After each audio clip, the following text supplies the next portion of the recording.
Hello, welcome back to another episode of Here's the Tea. I'm Ashley and I'm here with Jackie Wassel and Kim Connolly from the Erie Cancer Wellness Center, and we're here to talk about a little bit what they offer to the community and enjoy a little bit of tea. So today's tea that we are enjoying is this cinnamon orange herbal tea that you can find in the bulk section here at the Erie Co-op. It's got bright, warming flavors of cinnamon, kind of like perfect for a fall day. There's tart hibiscus and rose hips in there, and they're really highlighted by the orange and tangerine zest, as well as a little bit of the cinnamon in there and blackberry leaf. And we're also enjoying it with a little bit of lion's mane honey from Guided by Mushrooms from our friends in New Lebanon, Ohio. So thank you so much for joining us today, Jackie and Kim. So tell us a little bit. Well, actually, let's check out the bag. We haven't given proper love to the bag yet. So unfortunately, our artist Patrick Hiller from Weed Studios is unable to be with us today, but this is a beautiful bag that he has designed for us in the Erie Cancer Wellness Center. We got some of the ribbons in there, and they all kind of form these beautiful flowers with these lovely, I love this color contrast on the green bag. Patrick did have a little statement for us to share with you. This month's design is a celebration of life and a tribute to everyone affected by cancer. The vibrant flowers on the bright green bag are made from colorful awareness ribbons, with each shade representing a different journey. Together they bloom as a symbol of hope and growth, supporting the incredible work of the Erie Cancer Wellness Center. Oh my gosh. So nice. It's beautiful too. I mean, it's just so us. I love that. I love it when everything comes together and it's like everyone has oh yeah, those are our colors, and I know that your logo is the green leaf. Yeah. Mm-hmm. But it's all about wellness and it's all about living, and so that's what I love. It's flowers. It's alive. Yeah, colors are alive. Yep, exactly. Awesome. Love it. So where are you guys located in town? Where can we find you? Sure. So our address is 2212 West 15th Street. Many people are familiar with the little back road that goes to Giant Eagle off of Pittsburgh Avenue. If you're going down, towards Pittsburgh Avenue there, we're right above 12th Street there. And another great way to identify our location is, many people know where Big Lots is over there. So they get a lot of PR from us. We love to tell people, we're right behind Big Lots and off of the big parking lot there. Okay. So Cool. in the little plaza. Awesome. So yeah, you were saying, I love that the organization is about celebrating life, focusing on the positives and everything. So what are a couple of the programs that you guys offer to the community? Sure. So I'm the executive director, and this is our program director, Kim. And Kim has been the visionary really behind a lot of the programs that we offer. So I'm going to let her speak on those because they're our baby. She has identified not only what is needed by our population, but what is wanted by our population, which I think is equally important. When we first started out, we were solely looking at evidence-based programs, and then over time we've really evolved to include many more community type gatherings and events and such that really just bring a lot of joy and light to the space and camaraderie. So Well, we started out with, as Jackie said, evidence-based. So we were looking at yoga and movement and art therapy and support groups and music therapy and things along those lines. But what we found was there is such a community there now. And so they want to get together for lunch. So they go out to lunch once a month that they arrange on their own. Yes. But we've granted to open art studios. We do sea glass. We're going to be doing an upcoming arrangement for the holidays. And more than anything, it's not that flower arranging is evidence-based for helping you with cancer. Probably is not. I'd probably be hard pressed to find evidence on that. But what is evidence-based is they sit around and they're not talking about cancer. They're talking about living. They're talking about their holidays up and coming. They're talking about gratefulness and that they're thankful to be here for another. So we have everyone from newly diagnosed all the way through into remission. So what happens is that community gets built, and you might be just diagnosed, but I might be on the other side, so I can talk to you about That is amazing. chemotherapy and radiation. And so all this gets done around the table in we call it the family support room, while they're doing paintings or flower arranging or herbology. We have an herbalist that comes in, all kinds of things that we sort of branch. This afternoon is essential oils. There's so many things, and a lot of it is because people want it, and they're saying, what about this? I've heard about this. Or what we're really finding now is people from the community are calling and saying, hey, I'd like to offer a fill in the blank, Reiki, or like I said, essential oils is new to us, and all kinds of, we're going to do a Bollywood starting in January, a 6 series of Bollywood That's dancing. so fun. And yeah, It's going to be like dancing and like watching movies also, a little bit of everything. No, it's just going to be that Bollywood dancing. Oh my She's gosh. She's taken lessons for so many years. She comes from India, and they're always willing to try new things, our people. And they don't, the nice thing is no one really cares what you look like, or if you feel, you don't feel self-conscious, because I might be next to somebody with no hair, completely bald, and I'm wearing my wig because I'm still self-conscious about it. But once they get there and they get part of the community, then it's like, no one cares. Yeah, whatever. No one cares. Just come and try it. It's fun, or it'll help you, or we can help you along this journey, however that turns out to be. Sounds awesome. So there's a lot of like group programs together, like, so it's almost like if there's a support group, you're not just sitting there in a circle talking about, oh, this is blah blah blah in my life. Like you're actually doing something, like a whole like mix. movement and just like getting out there. That's Right. yeah. We do have support groups. So we have an advanced cancer support group that's virtual. We have a men's group, a women's group, a newly diagnosed group. And then some community groups come in. So Link by Pink, the Ostomy, Leukemia and Lymphoma, which is now Blood Cancer United. We have a lot of community folks that use our space for that reason, to have their support groups Nice. there. And you said that you do like the digital like Zoom version as well. We can. That's awesome too for somebody who is not able to get out of their house, or Doesn't feel well because they just had chemo 2 days ago. Yeah, exactly. We had talked about the wig salon either, which is a really big thing that we do there. We have an amazing wig salon and a wig stylist that can come in and trim and cut and fix a wig so that it is just like what the person wants it to be. And everything we do is free. We're giving out wigs that could be anywhere between $200 and $1,000 for free. Wow. Because of the great support that we get in the community, which I know Jackie's Jackie's very well versed in how we get our funding and how we get our donations and can keep this free of charge for folks. So are there any other ways other than like the bag program that if anybody wants to like reach out and offer you a class or to donate or anything like that, what are some ways that people can do that? I think most importantly, it's the awareness of our services. We do not want people to move through cancer alone, whether it be themselves diagnosed or their loved ones. It's important to mention that we are here for the whole family. It's important that people understand that cancer has a ripple effect, so they are going through it just alongside their loved one, and we want to ensure that everyone, even beyond a diagnosis, if there is someone who loses their battle to cancer, we're still there for their loved one. So the awareness of that and the understanding that we're really there to support the whole family is first and foremost.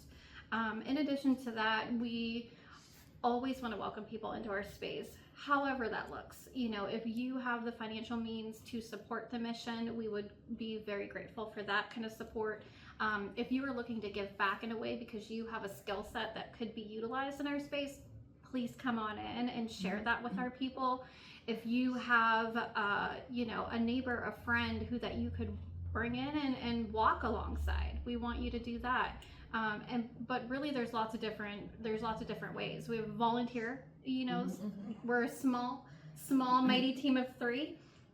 So we're always looking for an extra hand, whether it be some office support, again, to do some of those evening programs that we offer. We need somebody there to make sure the lights are off and the doors are locked and people are safe and kind of tucked into their classes. And then also, are you someone that can help with marketing or fundraising or gathering supplies needed for programming? We're always willing to accept items as well, not only just to support the everyday office needs, but programmatic needs as well. So lots and lots of ways. We can even get creative on it. Wow. So That's awesome. So it seems like you both are very you're so passionate about these programs. How did you get involved with the organization, or how did it come about? Sure. So the organization itself really started probably about a decade ago. Many are familiar with the Regional Cancer Center, and at that time, our founding executive director, her name is Sarah Humphrey, she had started many of these programs there in that space. We still have people today who are talking about, gosh, I remember doing, a yoga class in a conference room.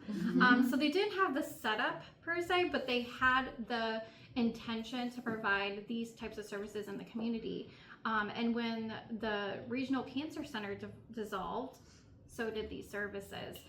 Many of our existing board members were on this mission far before our doors opened, and really felt the importance of keeping these kind of services in the community. But it was, how does that happen? What does it look like? How do we do this? They traveled around. The concept of cancer wellness is not foreign. There are other centers like us. We're the only ones within 100 miles, but they traveled to go see what does it look like? What kind of programs are they offering? How do they keep their doors open? And in September 22, we opened our doors. So here we are today. Kim was the first hire.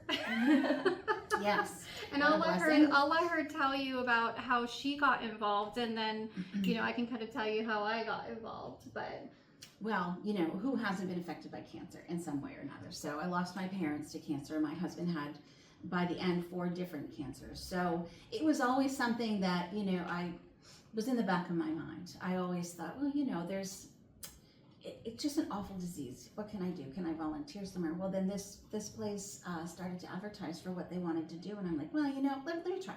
I loved my job. I loved where I came from.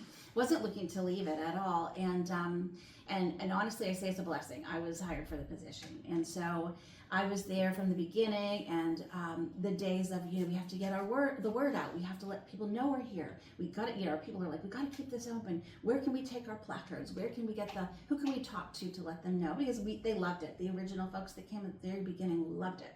So what it sort of morphed into is, it's really not a job for me, honestly. I always say by Sunday night I'm ready to go back, because I miss my people. I miss the people. I'm so inspired by them. I often say they're living with their cancer. They're living with their cancer. I have no excuse to not exercise or eat better or take care of myself, because here are people, in some cases, metastatic cancer, that are coming to 2 yoga classes a week. And it's like, if they can do it, why can't I do it? So to be around them and to be inspired by them and to hear their stories, it's not, Jackie would agree, it's not a job. This is not a job. No. This is a calling, and it's a mission, and I feel blessed to be able to be on this ride, honestly. I love that you described it as a calling, and I agree with Kim. I had no intention of leaving my previous workplace. And, I think, as Kim we're all impacted by cancer in some shape or form. And I too saw an ad and said, I think the concept of cancer wellness, especially for me personally, I'm very much advocate for mind-body health, mind-body spiritual health. And so that being said, there was at the time, a development position open, and my mom was going through cancer at the time, so I could truly understand the impact that it was having on my family personally.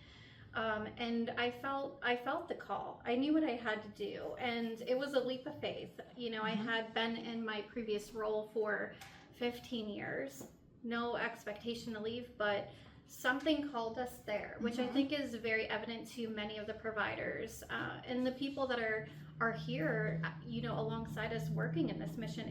We are feeling called to support the community in this way.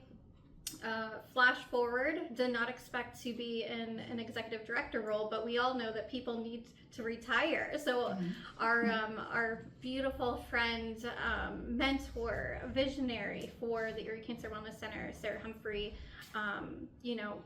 many people were shocked when she decided to retire, but what they didn't realize was how long this mission really was, happening far before our doors open. So like Kim said, it's a privilege. It's not work at all. It's absolutely a purpose, and it's incredibly meaningful. So we wake up and we get to be around the most brave, courageous, inspiring people you'll ever witness. You know, they're going through the toughest times, and it really does change your perspective on cancer. It changes your lens on life. It allows you to see that, you know what, things aren't really that bad for me. You know, I can do it. If they can do it, we can do it. We can wake up and we can show up for ourselves every day. And I think that is just a gift that you can't find in too many workplaces. So it's definitely a privilege for us. Wow, I love that your passion has just it has trickled into this program, and you can tell just from hearing you guys talk about it how much this means to you. And I love that all of this is just to the community. I had no idea I mean, I had heard of the organization before, but I love that it is open to the entire community, whether you yourself have cancer or you're saying with the families, because it does affect everybody. And it could be, you know, your mom, your cousin, whoever, but having those tools and being around other people that have been through it already, that probably gives people that have just been diagnosed so much hope and strength, just being around people that are listen, I've been through this before, and you got this. Yeah, you got this. That's so empowering. It is. And we also, Jackie mentioned earlier, after, you know, should someone lose someone, we have people that come that maybe don't have the diagnosed person there. So maybe they're too sick, or they're not interested, or it's not their thing. The support people are welcome. And then on the occasion where we do have loss, we have lost really important people, we open up our center to a weekly grief group. So every Thursday at 3 o'clock, if you've lost somebody to cancer, you are welcome to come and grieve. And now with the holidays coming, it's especially hard time, especially if it's a recent loss. And so every week they get together and they talk about it, and they talk through it, and they guide each other and support each other. And that's a really valuable tool, I think, to have that ability to just still come and still see your friends and still be supported even after you've lost your person. So yeah, it's it's not over when it's still, you still have that community there. Exactly. I want to shout out the Caring Place. They were very instrumental in supporting us in those efforts. They trained our facilitators, which allowed us to really have a solid structure to be able to support people at that very difficult time. And that's only going to grow. That program's going to grow. The supports for those individuals are going to grow. So we're very excited. Can I bring up the children's program? Please Let's do that. Let me talk a little bit about that too. So the really good news is there's not a lot of children diagnosed in Erie with cancer. We were really quite surprised that the numbers are as low as they are, thankfully. The kiddos do have to go down to Pittsburgh to Children's Hospital for their treatment. So when they come back home, there's not a whole lot of support up here for the kids diagnosed, for their parents, for their siblings. So what we offer right now is we have art therapy for kids going on right now, and it's on one Saturday a month in the morning at 10. And then we also have children's yoga. We're just on a quick pause right now, but it'll be coming back to another Saturday. And so we know it's important for parents to be around other parents going through this. I can only imagine how devastating it would be to have a child diagnosed. And so we're growing that program right now. We have a couple of big announcements that we'll be getting to after the first of the year about how we can help families with children diagnosed also. So stay tuned for that. But there's definitely a presence there where you can come and be part of what we do if you have a child diagnosed. Awesome. So that's amazing. So you were saying upcoming things. Are there any upcoming events or fundraisers or anything that we should be looking out for? Yeah, absolutely. So depending on when this is posted, we have our first ever caregiver fair coming up on November 15th. Caregivers, they're trying their hardest to figure out all the things. I mean, anything from cleaning to walking a dog to snow removal here pretty soon, which I don't even want to say the word, but here we are, Erie. we had a vision to kind of bring together a lot of those community resources, local businesses that could help them in one space. So November 15th, we are hoping to have close to 15 to 20 vendors, all in those different categories, to be there so you can talk to them, walk around, get your information all in one spot, check off all of your list of to-dos, find some great people that can help, and really just lift up the families. So Awesome. So if people want to contact you, what is your website that they could check you guys out for more info, or Sure. a phone number that they maybe want to give you a call? Sure. So first and foremost, stop in any time. You don't need an appointment. We want you to come in and see us. We'll drop what we're doing and show you around. But if you want to come and visit us virtually, you can visit us at eriecancerwellness.org. Again, eriecancerwellness.org, and then our phone number is 814-651-0920. Awesome. Well, thank you so much, both of you, for coming today. Thanks for having us. So Thank you. wonderful learning more about your organization. And the bags are available there until the end of the month. To the end of the year. End of the year. Oh. Or They're if they sell available out. until the end of the year. They are featured Wow. until the end of Okay. November, but you can stop by and grab one. They are $10, and proceeds go to benefit this wonderful organization that we have here today. And I want to shout out the tea because it's delicious. Oh my gosh. Very good. Have to come and Glad grab you enjoyed this, and love the honey. So thank Yeah. you. Thanks for having us. Yeah, thank you so much. Yes, This was thank so you. amazing.